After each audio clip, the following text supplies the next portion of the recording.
Hello everyone, कैसे हैं? I hope कि आप लोग अच्छे से होंगे। और मैं अरविंद कुमार गोस्वामी आईडीडी से रिलेटेड हूँ। आप लोगों के सामने मैं आईडीडी से संबंधित जो आपका डीएड का कोर्स है उससे संबंधित चैप्टर आपके साथ लाया हूँ।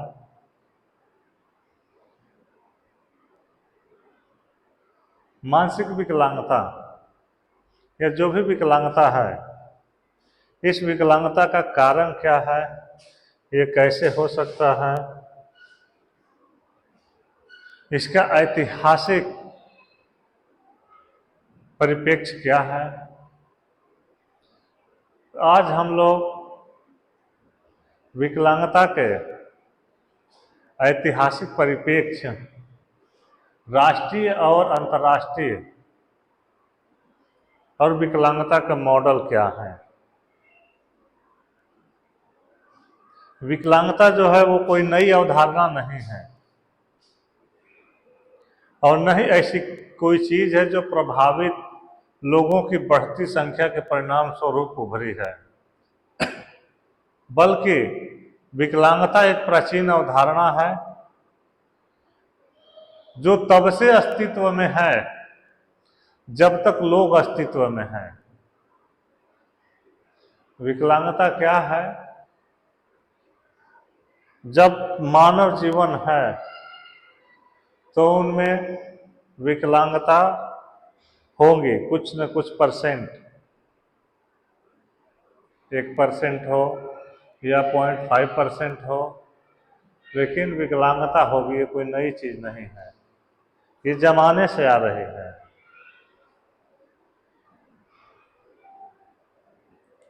हालांकि विकलांगता नहीं बदली है। विकलांगता के अर्थ के बारे में हमारे विचार समय के साथ बेहतरी के लिए बदल गए हैं। विकलांगता नहीं बदली है, अभी तो हमारा जो विचार है, हमारा सोच है विकलांगता के प्रति, वो बदल चुका है। समय समय पर बदलाव इसमें होते रहता है। पहले लोगों का, ऐसे हम चर्चा किए हैं कि लोगों का मानना था कि विकलांगता ये जन्मजात चीज है, ये ठीक नहीं हो सकता। विकलांग व्यक्ति हैं वो दूसरों पर निर्भर रहेंगे जीवन भर, या पूर्व जन्म का कोई पाप है, श्राप है, या भगवान का वरदान है उसके ऊपर, तो कोई गलत किया है उसका परिणाम है, ऐसा लोग मानते थे। लेकिन ऐसा कुछ नहीं है। विकलांग लोग बहुत अच्छे अच्छे काम कर रहे हैं, वैसे कार्य कर रहे हैं जो साधारण मनुष्य नहीं कर सकता है। कृत्रिम अंग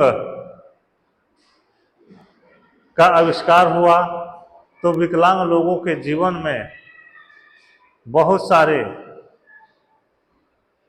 सुविधाएं मिल गए। व्हील चेयर, एक जगह से आने जाने में असमर्थ थे, दूसरों के सहारे पर थे, व्हील चेयर मिल गया। व्हील चेयर पहले शरीर से संचालित होता था, हाथ से या पैर से, लेकिन अभी का व्हील चेयर जो आ गया है वो बैटरी से चलने वाला है। इलेक्ट्रिक व्हील चेयर भी आ चुका है। तो जैसे जैसे समय बदलता गया है, हमारे विचार बदलते गए हैं। पूरी दुनिया में पैरा ओलंपिक का गेम होता है जिसमें जो दिव्यांग व्यक्ति हैं वही भाग ले सकते हैं। और विकलांगता के प्रारंभिक दृश्य क्या है? मध्ययुगीन युग में विकलांगता को किसी के पाप या दुर्व्यवहार या किसी के पूर्वजों के लिए ईश्वर की ओर से दी गई सजा माना जाता था। सदियों से अन्य लोगों ने विकलांगता को शैतान का काम माना है। विकलांगता को व्यक्ति की विफलता, विकृति या दोष के रूप में देखा जाता था। विकलांगता के बारे में मिथकों के परिणाम स्वरूप विकलांग लोगों को डराया जाता था और अक्सर उन्हें लांछित, तिरस्कृत, दुर्व्यवहार या निंदा की जाती थी। दृश्य विकलांगता वाले लोगों का उपयोग मनोरंजन के लिए भी किया जाता था। उदाहरण के लिए दरबारी विदूषक या सर्कस और अजीब शो में विचित्रताएं। गंभीर विकलांगता वाले बच्चों और वयस्कों को घर पर रखा जाता था, अलग थलग रखा जाता था और लोगों की नजरों से छुपाया जाता था। क्यों छुपाया जाता था? उसका रीजन क्या था कि समाज में हमारे प्रतिष्ठा में हनन हो सकता है कि इस अमुक व्यक्ति के घर में विकलांग है। लेकिन समय के साथ बदलाव होते गया तो दिव्यांगता अभिशाप नहीं वरदान बन गए। किसी भी चीज को पॉजिटिव तरीके से जब हम सोचते हैं तो उसका परिणाम सुखद होता है, उसका परिणाम भी पॉजिटिव होता है। लेकिन जब शुरू से ही हम नेगेटिव सोचेंगे तो अच्छे अच्छे चीजों का भी परिणाम जो है हमारे मन के अनुरूप नहीं हो पाएगा। तो विकलांगता को अभिशाप नहीं बनने देंगे। अपने आसपास के जो समाज में है समुदाय आधारित या जितना हो सके हम उस फील्ड से जुड़े हैं तो उसमें कार्य कर सकते हैं। विकलांग लोगों को बीमार या स्वस्थ माना गया है। स्वस्थ होना और विकलांगता होना शब्दों में विरोधाभास माना गया है। विकलांगता को एक समस्या के रूप में देखा गया जिसका दोष विकलांगता से ग्रस्त व्यक्ति पर डाला गया। विकलांग व्यक्तियों के जीवन की गुणवत्ता अक्सर देखी जाती थी और अभी भी कुछ लोगों द्वारा खराब देखी जाती है। जिनके पास विकलांगता के बारे में बहुत नकारात्मक विचार हैं, भले ही केवल एक व्यक्ति ही अपने जीवन की गुणवत्ता निर्धारित कर सकता है जिंदगी। अभी जैसा कि आप लोग को बताया गया कि कानूनी प्रावधान में 3% आरक्षण मिला है दिव्यांग लोगों को, तो बहुत सारे फील्ड में, बहुत सारे सरकारी नौकरियों में, रोजगार में दिव्यांग व्यक्ति नित नए कार्य कर रहे हैं। और पहले ऐसा माना जाता था कि दिव्यांग जन दूसरे पे आश्रित रहेंगे या भीख मांग सकते हैं, ऐसा कार्य कराया जाता था समाज में परिवार के द्वारा। लेकिन समय के साथ बदलाव हुआ और लगभग सभी फील्डों में वे अपना बुलंदी का झंडा गाड़ चुके हैं। 1800 के दशक तक विकलांगता को एक ऐसे मुद्दे के रूप में देखा जाने लगा जिसका व्यक्तिगत स्वास्थ्य और सार्वजनिक स्वास्थ्य के साथ साथ सामाजिक और नीतिगत प्रभाव भी था। बीमारी, आघात या अन्य स्वास्थ्य स्थितियों के कारण विकलांगता को एक चिकित्सा समस्या के रूप में देखा जाता था। इसने आमतौर पर विकलांगता के चिकित्सा मॉडल को जन्म दिया जिसने विकलांगता को विकलांग व्यक्ति के मुद्दे के रूप में देखा। चिकित्सा प्रबंधन का लक्ष्य विकलांग व्यक्ति की विकलांगता की स्थिति का इलाज करना या उसके व्यवहार में संशोधन करना था। चिकित्सा मॉडल ने चिकित्सकों को ऐसे विशेषज्ञों के रूप में देखा जो जानते थे कि विकलांग लोगों के लिए सबसे अच्छा क्या है। विकलांग लोगों को यह जानने में सक्षम नहीं देखा गया कि उन्हें स्वास्थ्य देखभाल और अन्य सेवाओं के रूप में क्या चाहिए। जब से चिकित्सा प्रबंधन का लक्ष्य निर्धारित किया गया तो उसके परिणाम आशा के अनुसार मिले। उनके जीवन शैली में काफी सुधार हुआ। मान ले रहे हैं किसी का पैर काम नहीं कर रहा है तो कृत्रिम अंग, किसी का पैर कट गया और दिव्यांग बन गया तो कृत्रिम अंग के द्वारा वो चल फिर सकता है, अपना सामान्य कार्य कर सकता है। तो कृत्रिम अंग का आविष्कार हुआ जो उनके जीवन शैली में व्यापक बदलाव लेके आया।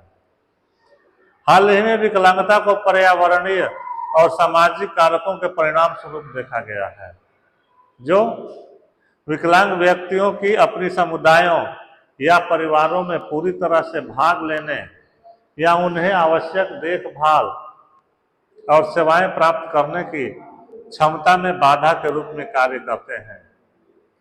विकलांग व्यक्तियों, उनके परिवारों और वकालत समूहों ने विकलांगता को एक दुर्गम वातावरण के परिणाम के रूप में देखा है और अन्य मॉडलों के पक्ष में चिकित्सा मॉडल को खारिज कर दिया है, जैसा कि विकलांगता के सामाजिक और बायोप्सी कोशियल मॉडल, जो विभिन्न दृष्टिकोणों से स्वास्थ्य देखभाल में बाधाओं को संबोधित करते हैं।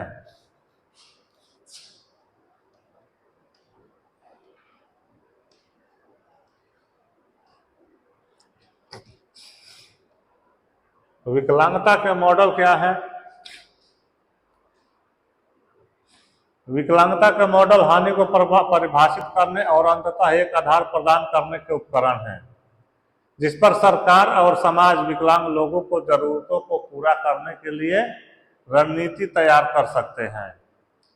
उनके साथ अक्सर संदेह की दृष्टि से व्यवहार किया जाता है, क्योंकि ऐसा माना जाता है कि वे वास्तविक दुनिया को प्रतिबिंबित नहीं करते, अक्सर अधूरे होते हैं, संकीर्ण सोच को प्रोत्साहित करते हैं और शायद ही कभी कार्रवाई के लिए विस्तृत मार्गदर्शन प्राप्त करते हैं। हालांकि वे एक उपयोगी ढांचा है जिसमें विकलांगता के मुद्दों की समझ हासिल की जा सकती है और मॉडल बनाने और लागू करने वालों के परिप्रेक्ष्य को भी समझा जा सकता है। विकलांगता के मॉडल अनिवार्य रूप से लोगों द्वारा अन्य लोगों के बारे में तैयार किए जाते हैं। वे पूर्व के दृष्टिकोण, अवधारणाओं और पूर्वाग्रहों के बारे में अंतर्दृष्टि प्रदान करते हैं और वे बाद वाले पर कैसे प्रभाव डालते हैं। इससे मॉडल उन तरीकों को प्रकट करते हैं जिनसे हमारा समाज विकलांग लोगों के लिए काम, सामान, सेवाओं, आर्थिक प्रभाव और राजनीतिक शक्ति तक पहुंच प्रदान करता है या सीमित करता है। मॉडल 2 है, मौलिक दर्पणों से प्रभावित होते हैं। पहला, विकलांग लोगों को समाज पर निर्भर के रूप में देखता है। इसका परिणाम पितृवाद, अलगाव और भेदभाव हो सकता है। दूसरा है, वह विकलांग लोगों को समाज द्वारा दी जाने वाली पेशकश का ग्राहक मानता है। इससे विकल्प, सशक्तिकरण, मानवाधिकारों की समानता और एकीकरण होता है। जैसे ही हम इस और बाद के लेखों में विभिन्न मॉडलों की जांच करते हैं, हम देखेंगे कि प्रत्येक दर्शन को किस हद तक लागू किया गया है। हमने मॉडलों को पिछले सेटों से बेहतर या प्रतिस्थापित करने वाले विशिष्ट विकल्पों की श्रृंखला के रूप में नहीं देखना चाहिए। उनका विकास और लोकप्रियता हमें विकलांगता के प्रति बदलते सामाजिक दृष्टिकोण और एक निश्चित समय में वह कहाँ है, इस पर एक निरंतरता प्रदान करती है। समाज बदलते ही मॉडल बदल जाते हैं। समझ की इस डिग्री को देखते हुए हमारा भविष्य का उद्देश्य मॉडलों का एक समूह विकसित करना और संचालित करना होना चाहिए, जो विकलांग लोगों को सशक्त बनाएगा, वहां उनके साथी नागरिकों के साथ पूर्ण और समान अधिकार देगा। स्वास्थ्य का बायोमेडिकल मॉडल क्या है? स्वास्थ्य का बायोमेडिकल मॉडल पश्चिमी दुनिया में सबसे प्रमुख है और यह विशुद्ध रूप से जैविक कारकों के संदर्भ में स्वास्थ्य पर ध्यान केंद्रित करता है। स्वास्थ्य के बायोमेडिकल मॉडल के भीतर विकलांगता का एक चिकित्सा मॉडल शामिल है। इसी तरह यह विकलांगता पर पूरी तरह से उस हानि के संदर्भ में ध्यान केंद्रित करता है जो यह व्यक्ति को देती है। विकलांगता का मेडिकल मॉडल क्या है? विकलांगता को किसी व्यक्ति की समस्या के रूप में देखने के रूप में प्रस्तुत किया जाता है। विकलांगता क्या है? उस व्यक्ति की समस्या है, तो उस समस्या के रूप में हम देखते हैं, तो यह विकलांगता का चिकित्सा मॉडल कहा जाता है, जो सीधे बीमारी, आघात या अन्य स्वास्थ्य स्थिति के कारण होती है, जिसके लिए पेशेवरों द्वारा व्यक्तिगत उपचार के रूप में निरंतर चिकित्सा देखभाल की आवश्यकता होती है। चिकित्सा मॉडल में विकलांगता के प्रबंधन का उद्देश्य इलाज या व्यक्ति का समायोजन और व्यवहार परिवर्तन है, जो लगभग ठीक या प्रभावी इलाज की ओर ले जाएगा। चिकित्सा मॉडल में चिकित्सा देखभाल को मुख्य मुद्दे के रूप में देखा जाता है और राजनीतिक स्तर पर प्रमुख प्रतिक्रिया स्वास्थ्य देखभाल नीति को संशोधित या सुधारने की होती है। यह कैसा दिखता है? आपके समुदाय के लोग आपकी विकलांगता के कारण आपको बीमार मानते हैं। अधिकांश सेवाएं वातावरण को अधिक सुलभ बनाने के बजाय आपकी विकलांगता को ठीक करने या आपको गैर विकलांग दिखाने पर केंद्रित है। उदाहरण के लिए व्हीलचेयर उपलब्ध कराई जा सकती है, लेकिन सड़कें पहुंच योग्य नहीं है। आपके समुदाय के लोग आपको विकलांगता के कारण बीमार मानते हैं। अधिकांश सेवाएं वातावरण को अधिक सुलभ बनाने के बजाय आपकी विकलांगता को ठीक करने या आपको गैर विकलांग दिखाने पर केंद्रित है। यानी कि व्हील चेयर उपलब्ध कराई जा सकती है, लेकिन सड़कें नहीं होंगी। सड़कें नहीं होगी तो व्हील चेयर कैसे जा सकता है? तो यहाँ पे सड़कों के साथ साथ व्हील चेयर के साथ साथ सड़कों की पहुंच भी होनी चाहिए। पहचान मॉडल क्या है? एक पहचान मॉडल के रूप में विकलांगता के सामाजिक मॉडल से निकटता से संबंधित है, फिर भी जोर में एक बुनियादी अंतर के साथ विकलांगता का पहचान मॉडल है। यह मॉडल सामाजिक मॉडल की समझ को साझा करता है कि विकलांगता का अनुभव सामाजिक रूप से निर्मित होता है, लेकिन इस हद तक भिन्न है कि यह विकलांगता को एक सकारात्मक पहचान के रूप में दावा करता है। विकलांगता का सामाजिक मॉडल क्या है? सामाजिक रूप से निर्मित समस्या और समाज में व्यक्तियों के पूर्ण एकीकरण के मामले में देखता है, मामले के रूप में देखता है। यह विकलांगता का सामाजिक मॉडल है। इस मॉडल में विकलांगता किसी व्यक्ति का गुण नहीं है, बल्कि स्थितियों का एक जटिल संग्रह है, जिसमें से कई सामाजिक वातावरण द्वारा निर्मित होते हैं। इसीलिए समस्या के प्रबंधन के लिए सामाजिक कार्रवाई की आवश्यकता होती है और सामाजिक जीवन के सभी क्षेत्रों में विकलांग लोगों की पूर्ण भागीदारी के लिए आवश्यक पर्यावरणीय संशोधन करना समाज की सामूहिक जिम्मेवारी है। यह मुद्दा सांस्कृतिक और वैचारिक दोनों है, जिसके लिए व्यक्तिगत, सामुदायिक और बड़े पैमाने पर सामाजिक परिवर्तन की आवश्यकता है। इस दृष्टिकोण से विकलांगता वाले किसी व्यक्ति के लिए समान पहुंच प्रमुख चिंता का मानवाधिकार मुद्दा है। विकलांगता का अल्पसंख्यक मॉडल है। यह मॉडल क्या है? जिसमें विकलांगता के सामाजिक राजनीतिक मॉडल के रूप में भी जाना जाता है। विकलांगता का सामाजिक और राजनीतिक मॉडल के रूप में इसको जाना जाता है। सामाजिक मॉडल में इस विचार को जोड़ता है कि विकलांगता को नकारात्मक दृष्टिकोण और सामाजिक बाधाओं के माध्यम से हानि के शीर्ष पर लगाया जाता है। यह सुझाव देते हुए कि विकलांग लोग एक अधिकार का गठन करते हैं या सामाजिक श्रेणी जो विकलांगता के अनुभव को साझा करती है। अल्पसंख्यक मॉडल अल्पसंख्यक अनुभव के रूप में विकलांगता के अनुभव को सामान्य बनाता है, जो अन्य अल्पसंख्यक समूहों के अनुभवों, लिंग, नस्ल, यौन अभिविन्यास की तुलना में अधिक या कम असामान्य या विचलित नहीं है। अनिवार्य रूप से यह दावा है कि विकलांग लोग आंशिक रूप से हमारे शरीर के साथ जो कुछ भी हो रहा है उससे विकलांग नहीं होते हैं, बल्कि उस तरीके से विकलांग होते हैं जिस तरह से समाज का सक्षम बहुमत हमें देखता है और या तो खुद को ढालता है या नहीं ढालता है, हमें फिट होने की अनुमति के लिए। विकलांगता का विशेषज्ञ मॉडल या व्यवसायिक मॉडल है, विकलांगता का चैरिटी मॉडल है, विकलांगता का नैतिक मॉडल है। नैतिक मॉडल क्या है? अपनी विकलांगता के लिए नैतिक रूप से जिम्मेवार है। उदाहरण के लिए यदि विकलांग जन्मजात है तो माता पिता के बुरे कार्यों के परिणाम स्वरूप या यदि नहीं तो जादू टोना करने के परिणाम स्वरूप देखी जाती है। इस रवैये को मनुष्य की मूल पशु जड़ों को धार्मिक कट्टरपंथी शाखा के रूप में भी देखा जाता है, उसके धर्म के अनुसार। जैसे हिंदू धर्म में मान्यता है कि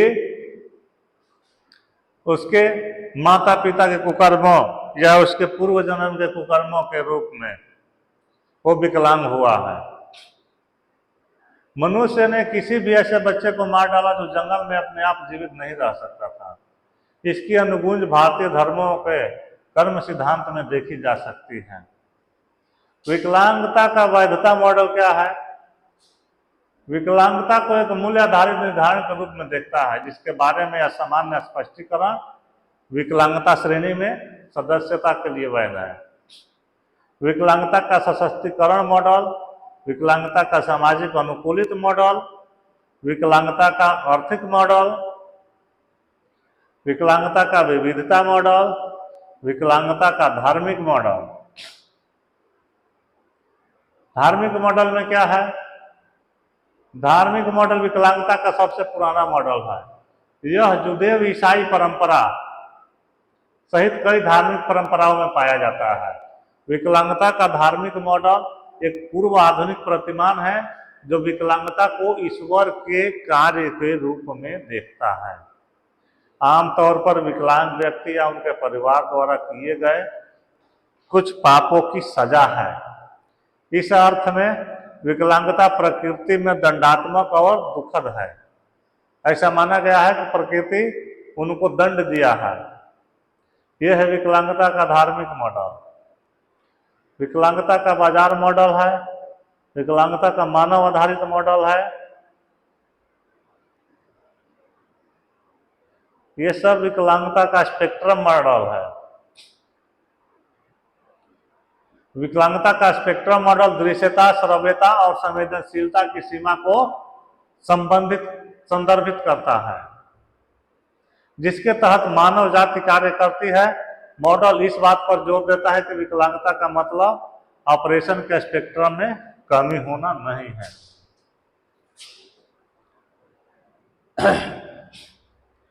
विकलांगता का इसका अवधारणा, अर्थ और परिभाषा क्या है?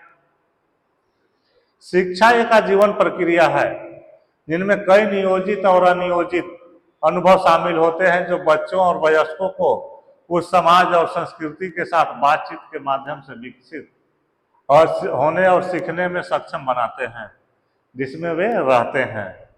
इसमें बचपन से लेकर बुढ़ापे तक जीवन के सभी चरणों के अनुभव शामिल हैं। शिक्षा में समाज और संस्कृति के प्रति अनुकूल भी शामिल है।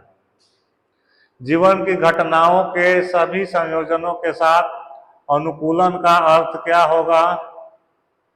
प्रत्येक व्यक्ति सीखने और समस्या समाधान अनुभव में से एक अद्वितीय सेट के अधीन है, जो दुनिया और उसमें घटित होने वाली घटनाओं के समझ का निर्माण करता है।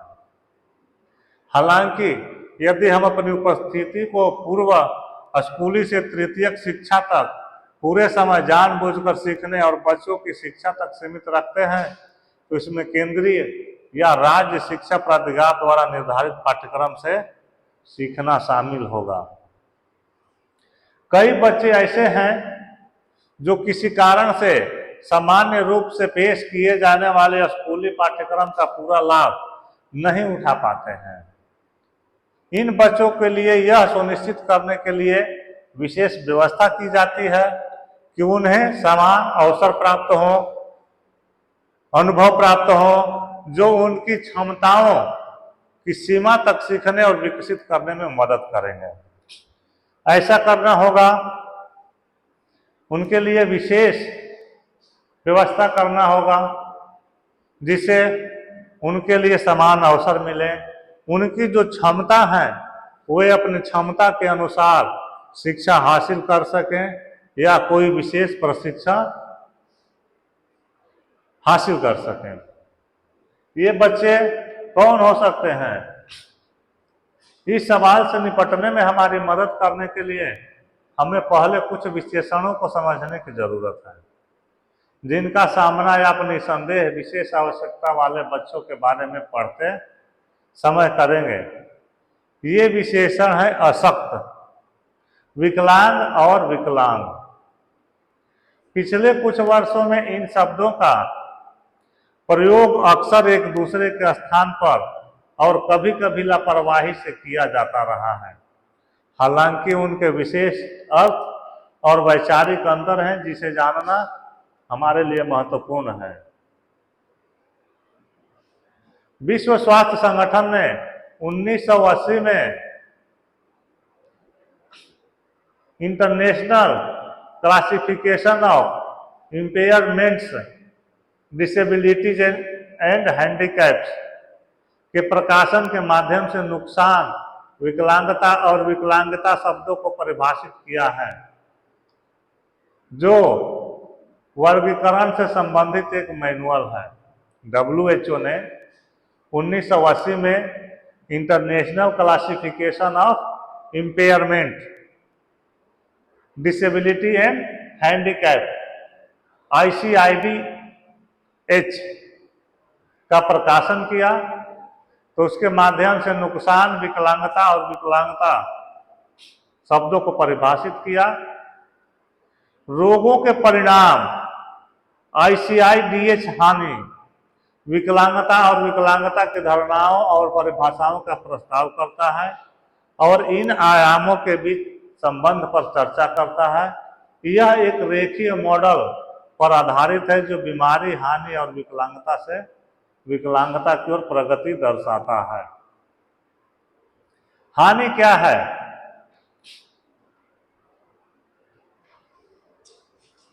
ICIDH के अनुसार हानि मनोवैज्ञानिक, शारीरिक या शारीरिक संरचना या कार्यों की कोई हानि या असमानता है जिसे आमतौर पर अंग स्तर पर माना गया है। किसी विशेष अंग, हाथ या पैर या आंख, कान, मुंह, कोई विशेष अंग प्रभावित होता है तो उस अंग से संबंधित कार्य हम, जैसे मूक बधिर होता है, HI हेयरिंग इम्पेयरमेंट, वो न सुन सकते हैं न बोल सकते हैं, तो उनका प्रभावित अंग क्या हुआ? गला और मुख यानी जीभ, कि वे बोल नहीं सकते हैं और न सुन सकते हैं, उनका कान प्रभावित है। जिनका OH है पैर में, वो पैर से परेशान है, तो उनका कौन सा अंग प्रभावित हुआ? पैर प्रभावित हुआ। तो पैर प्रभावित हुआ तो वो सामान्य तौर पर चल नहीं सकते हैं। तो WHO ने हानि को परिभाषित किया है कि कोई मनोवैज्ञानिक यानी कि बौद्धिक अक्षमता भी हो सकती है। रोग या आघात के कारण ऊतक को होने वाली क्षति को हानि कहते हैं। हमारे शरीर में जो ऊतक होते हैं उनकी जब क्षति होती है तो उसको हानि कहते हैं। जिस व्यक्ति की दृष्टि रेटिना या ऑप्टिक तंत्रिका के क्षतिग्रस्त होने के कारण खराब हो गई है या बिल्कुल नहीं दिख रही है, उसे दृष्टि दोष कहा जा सकता है। विकलांगता क्या है?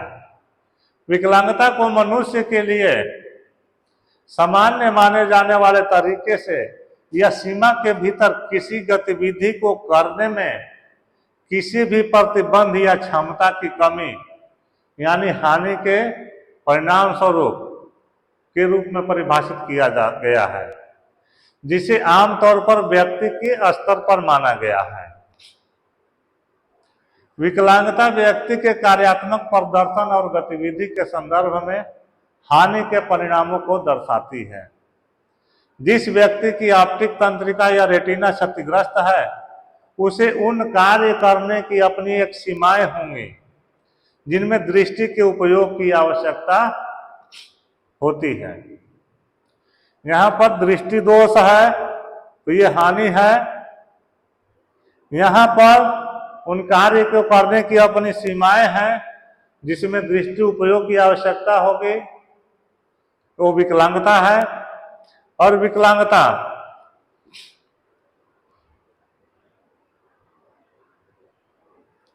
ICIDH विकलांगता को किसी व्यक्ति के लिए नुकसान के रूप में परिभाषित करता है जो हानि या विकलांगता से उत्पन्न होता है, जो उस व्यक्ति के लिए सामान्य भूमिका की पूर्ति को सीमित या रोकता है।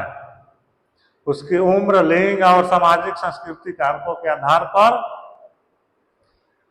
जो विकलांग व्यक्ति को नुकसान के रूप में परिभाषित करता है, यानी हानि और विकलांगता दोनों से उत्पन्न होता है।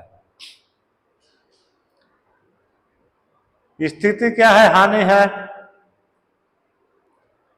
किसके साथ संबंध है? शरीर की संरचना, अंगों की उपस्थिति और प्रणाली के कामकाज की असामान्यताएं।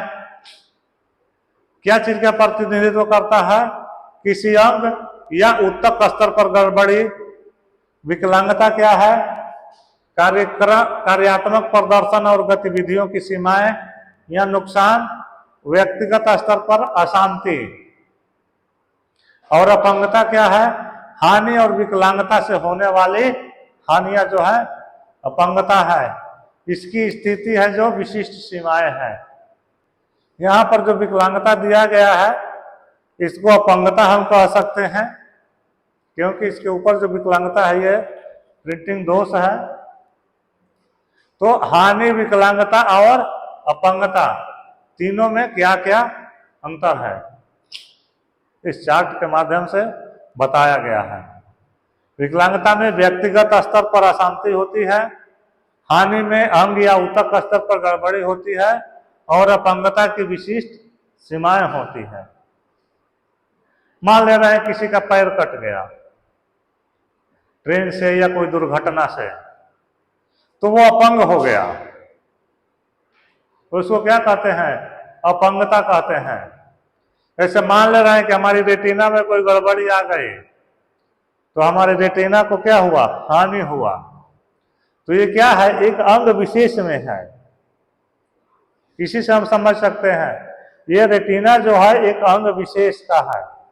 हमारे ऊतक में क्षति है, हमारे सेल्स हैं, सेल्स ऊतक का निर्माण करते हैं, ऊतक अंग का निर्माण करते हैं। तो ऊतक में कहीं पर कमी हो गई तो अंग का निर्माण सही से नहीं हुआ।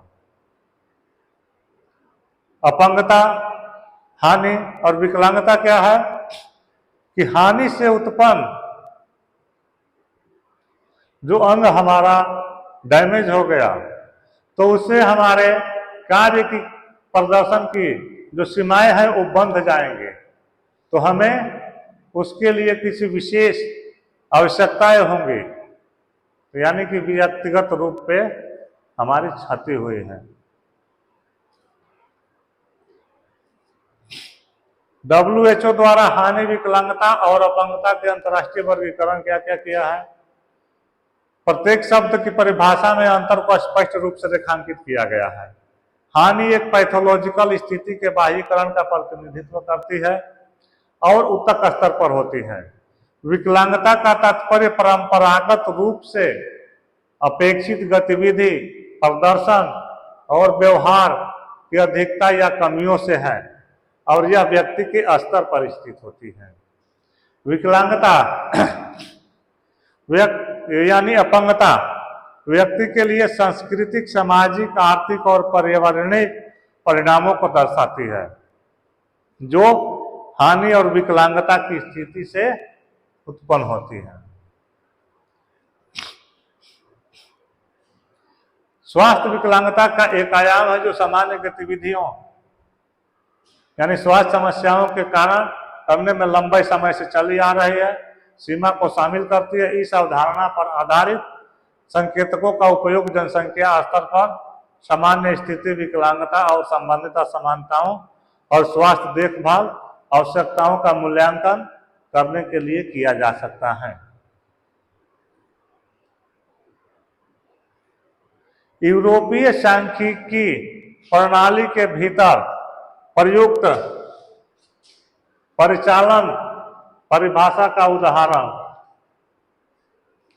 ग्लोबल एक्टिविटी लिमिटेशन इंस्ट्रूमेंट लंबे समय से चली आ रही गतिविधि सीमा की उपस्थिति का आकलन करता है। कम से कम पिछले 6 महीनों से लोगों द्वारा आमतौर पर की जाने वाली गतिविधियों में स्वास्थ्य समस्या के कारण आप किस हद तक सीमित हैं? क्या आप कहेंगे कि आप गंभीर रूप से सीमित, लेकिन गंभीर रूप से नहीं, या बिल्कुल भी समय नहीं है, सीमित नहीं है? यूरोरेप्स परियोजना द्वारा विकसित किया गया था। इसका उपयोग यूरोपीय स्वास्थ्य साक्षात्कार सर्वेक्षण EHIS HS3 और आय रहने की स्थिति पर EU सांख्यिकी में किया जाता है। हालांकि वे साथ साथ काम करते हैं। पुनर्वास और पुनर्वास का मतलब 2 अलग अलग चीजें हैं। पुनर्वास एक प्रक्रिया को संदर्भित करता है।